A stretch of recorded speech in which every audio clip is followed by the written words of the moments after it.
Hello everyone, and welcome to another episode of Euro JDM Garage.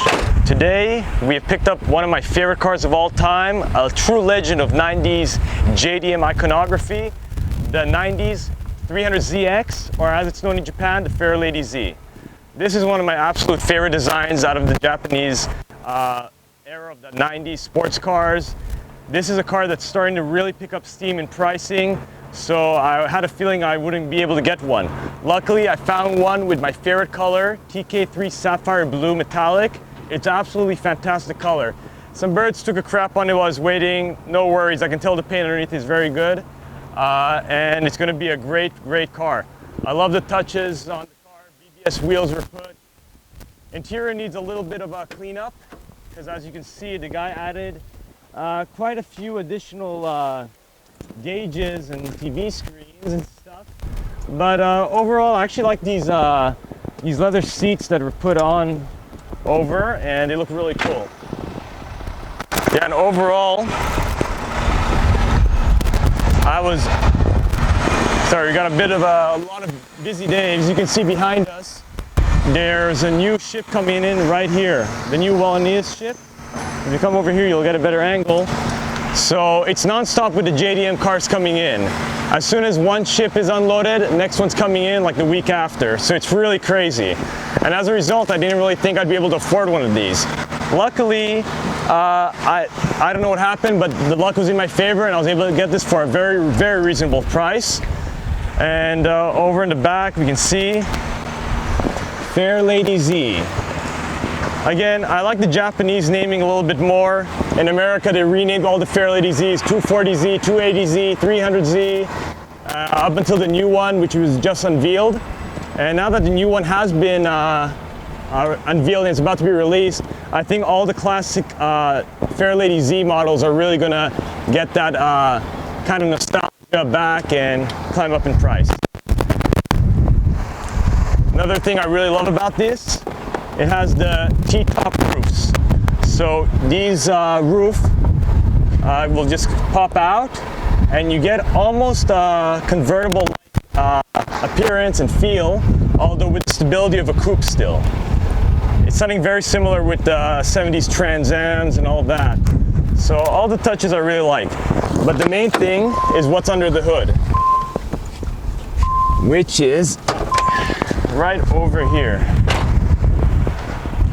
Now this is an engine bay that you have no room to work on, because look at this. This engine is positively crammed in here. I mean, you want to work on it unless you got very tiny hands. Plus, it looks like the owner added all this extra ground wiring, which I'll probably remove as I remove some stuff inside.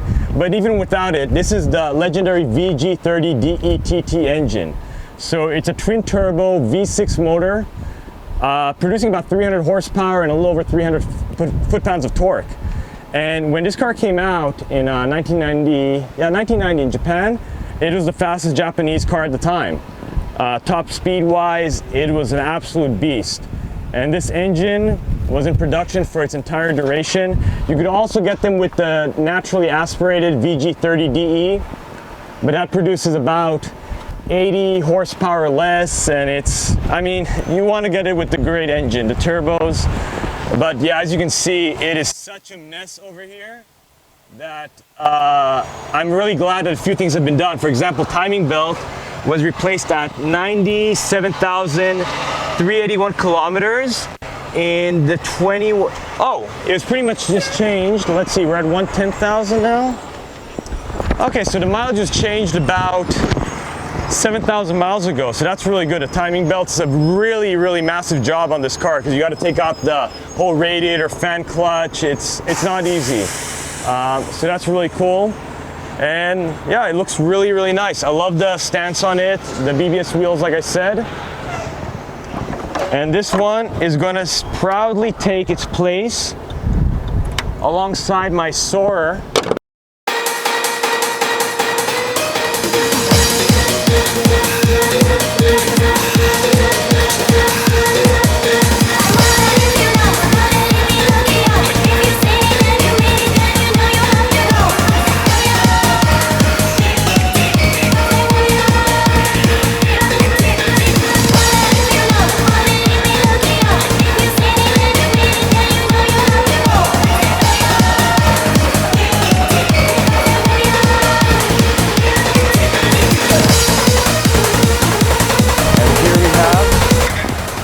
1991 Toyota Soarer with the 1JZ GTE. And what's really crazy about this one, this was the first month of production. This is from May 1991, right as Toyota started building these. And of course, they built it for about 10 years. So this is the first of a really legendary vehicle. And the thing that makes it one of the best is this engine. This is maybe my favorite engine of all time. I had it, of course, in my JZX90 Chaser. But here we have it in this big coupe, the legendary 1JZ GTE, 2.5 liter twin turbo. Later on, of course, Toyota would make it the VVT-i and a single turbo. But for now, it's that. And this is really clean. I mean, wow. This engine bay looks brand new. And of course, before detailing it or anything. And they even had the timing belt was changed just like 4,000 kilometers ago. So this car is really well taken care of, you can see, because you don't even really need to change the timing belt until what, like 100,000 kilometers, 100,000 miles even. But the fact that this owner did it, even though it only has 42,000 kilometers, is really a treat. Now coming around here, obviously the car's a little bit dirty right now because it just came off the ship. But if you come over here, and look at the interior, I mean, it is like immaculate. And the real way you can tell that this mileage is authentic is just looking at this interior. I mean, the wood is like new, no wear at all. I mean, this interior looks like it just came out of 1991, really. Steering wheel, again, no peeling, very typical on the leather here to peel. This is the GTTL, which is the L is for luxury, so it has all the luxury features as standard, which were not available on the GTT, like the wood trim, the higher end seats.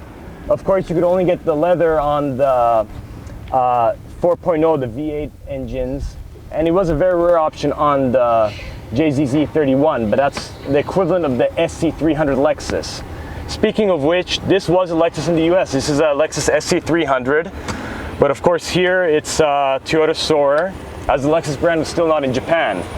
And it's really just a beautiful vehicle. Everything looks pretty stock except for these wheels. Pretty nice wheels. I think it matches the car well. And coming around the back, I just love the design of this car. It's one of my absolute favorite designs. It looks classic and modern at the same time. And of course, Toyota built these for almost 10 years. So this is the original style taillights, which I like a little bit less than the newer style that they changed around 1995, 96. But you know, I think I'll keep this as stock as possible because it looks really good. The rear wing is, again, it's extra option, factory option, but I think it really makes the rear end look perfect, perfectly proportioned. I was thinking about maybe lowering it a little bit, but honestly the stance looks pretty good as it is. And as you can see, the bumpers have no wear on them. So anyways, I'm going to park this next to my Skyline and our recent pickup with the Crown wagon.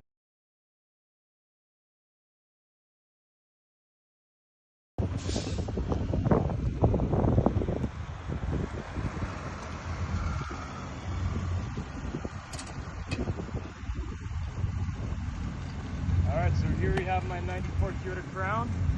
I have to give it a bit of a jump, but it's running.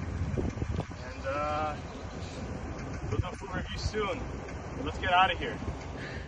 Alright, so there you have it, my 3 latest pickups that we picked up in a matter of a few days.